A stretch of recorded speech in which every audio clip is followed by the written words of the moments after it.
fínt að það ekkert langt síðan að þið stofnuðu félag kvenna í atvinnulífinu á Suðurnesjum. Hvernig kom það til og hver var ástæðan fyrir því?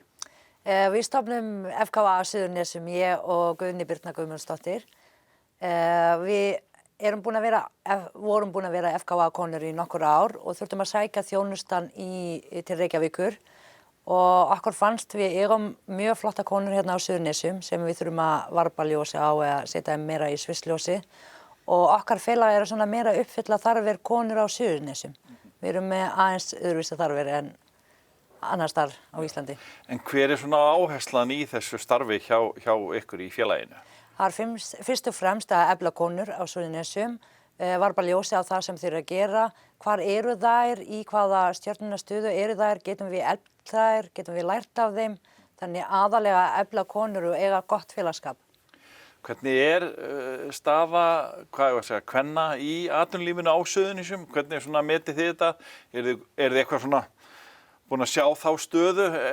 Af því að það rúmlega ár síðan þið stofnuðu félagið, eða ekki? Já, við allavega með við það sem við erum búin að gera frá því í fyrra, við byrjum 20 konur og erum orðin 70 konur í dag, þannig það segir að það hefði verið þörf fyrir slík félagskap hérna á Suðurnesjum. Svo erum við að gera út rannsóknarverkefni til að mæla stöðu kvenna hérna á Suðurnesjum, hvar eru þær, hvar vinna þær við, til þess að geta svo aðlaga okkar þjónustu að þeirra þarfir. Þannig að með því séu orðna 70, það segir okkur að það séu bara, hvað getur að staða kvenna í atvinnulífinu á Suðurnesjum sé bara nokkuð góð? Já, við teljum að vera mjög góð, mjög góð staða, en teljum að þörf fyrir að efla tengslanettið og að setja konur hérna á Suðurnesjum meira í svissljósi. Aðeins þig sjálfa, það eru ekkert mjög mörg ár síðan að við útnefndu þið sem mann ársins á Suðurnesjum. Eftir að hafa sýnt mikla skemmtilega, hvað getur sagt, frammistöðu í stofnun frumkvöðla fyrirtækis. Nú það svo að frumkvöðla fyrirtæki langflest lifa ekki. En hvernig staðan hjá þér?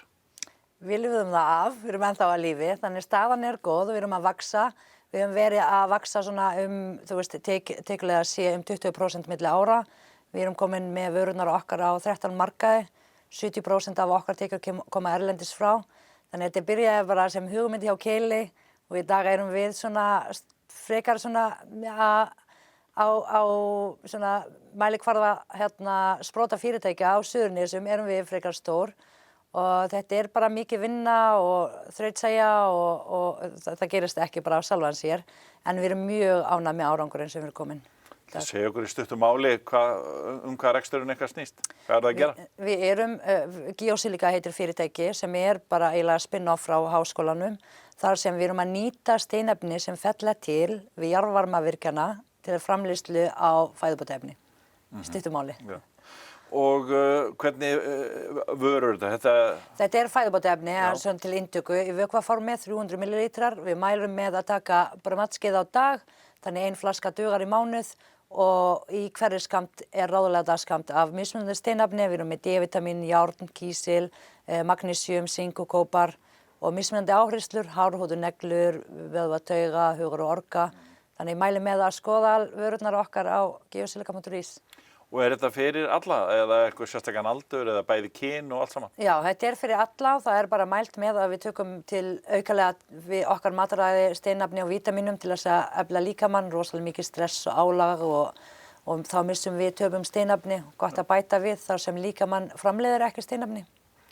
Og þetta er græn vara? Þetta svona upscaling, það nýjasta orðið, þannig við erum að nýta úrgang úr jarðvarmavirkjana til að búa til, skapa verðmæti. Þannig að þetta alveg, fjölnýtingu og náttúrulega allt unni í sátt við umhverfi og vera auka verðmæti. En talandi félag kvenna, þurfið þið virkilega í dag að vera að standa í mikilli baráttu fyrir því að bara kvenfólk sé metið til jafns við karla? Því miður, já, það staðreynd, það eru bara rannsóknir að sýna fram launamismuninn, að sýna minna tækifæri fyrir konur í fjölmiðlum, í nýsköpun.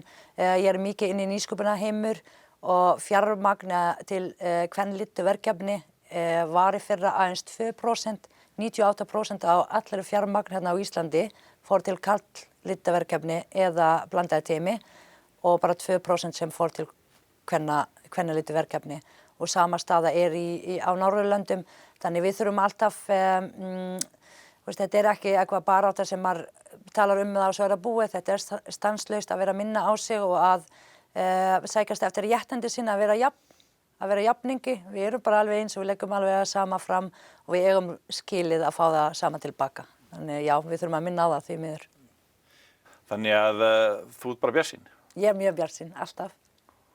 Jafnvel þó að veðrið sé svona eins og það er? Ekki tala það.